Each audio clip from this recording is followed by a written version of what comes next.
Next one's G. That's not rocket science. It's just a G chord. No big deal. I will leave chord diagrams, by the way, in a handout. I'll link to that down below, and you can click on that. It'll bring you to my Patreon page. This will be free. I'm not going to charge anybody anything for it. It's not my song. It's all credit where credit is due, but I will at least scrawl out the chords for you so you can go get that, but you don't have to pay for them. And then after the G chord, we're doing a D chord, but they do quite a bit with the D chord. Oftentimes they're doing a D sus2, a D chord with your second finger off, leaving the high E string open. And then they hammer on the second fret of the high E string to give you that sound. That's pretty cool. That gives you an embellishment on the D chord. And then D sus4 is when you put your pinky at the third fret. That's something else they do. And you guys probably already know this. This is probably old news to you, but you can really embellish a D chord that way, which they do in this song. So the verse is A minor, G, D or D sus something, D sus2 or D sus4, and then back to A minor like this.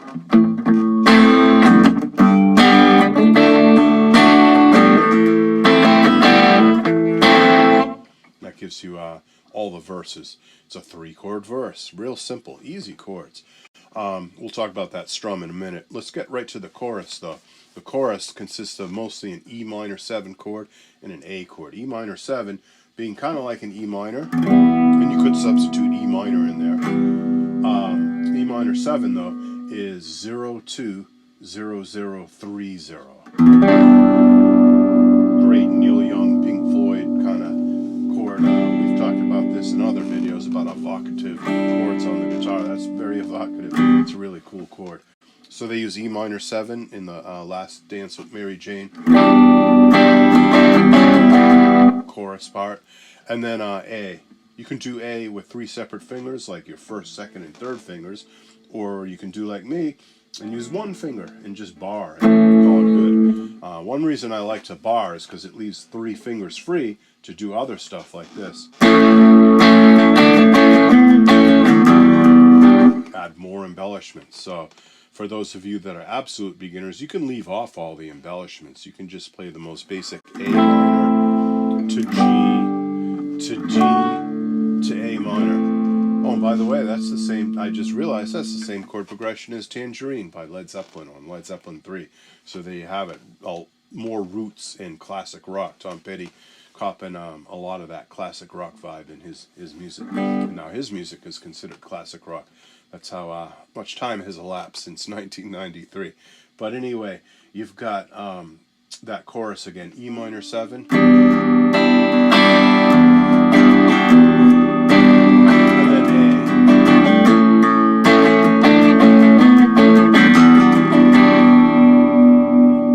And then occasionally at the end of the chorus they go to G to lead them back to the verse. So again, we're not doing like a blow-by-blow playback of this song. I'm not trying to give you every little nook and cranny of every little move that their fingers made. I'm just trying to give you a basic overview. We're zooming out here, looking down at the song from far away, and just trying to get the basic chord progression down. So those of you that don't yet have really advanced chords or aren't into what's called jazz chords, or if you're still, at that level, you'll get a lot from this. This is a great song for you to practice. And also it gives more advanced players a reason to get back in touch with their easy open chords that they learned long ago, rather than thinking you always have to get into the most complicated and sophisticated chords. Sometimes it's good to get back to basics. So, last but not least, the strum. We can't finish this video without talking about the strum.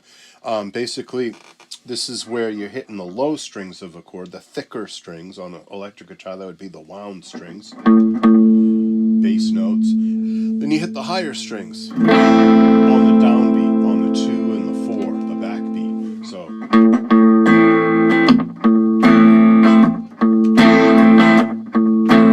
So low strings twice, high strings once. And then the second half of the bar, they do usually a little more action there. They might go 3 times on the low strings and 1 time on the high strings. So just on the A minor chord, here's that strum.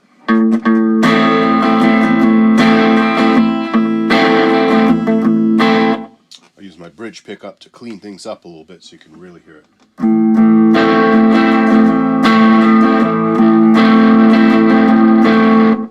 And here it is just on the lead pickup, but I'm going to turn it down so it doesn't get so much grunge there.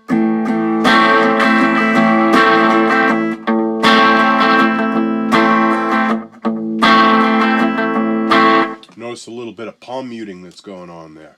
So we've got our palm muting those low strings like Neil Young. That's a very Neil Youngish thing to do, is to mute the low strings and then hit the higher strings and letting them ring freely. So that's an extremely common thing in Neil Young's music, and Tom Petty digs that sort of thing too.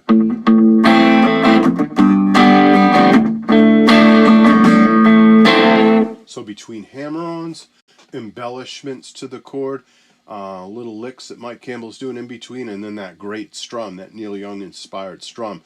This is a cool song. It's got great lyrics, it's got great playing. Rick Rubin's production is incredible.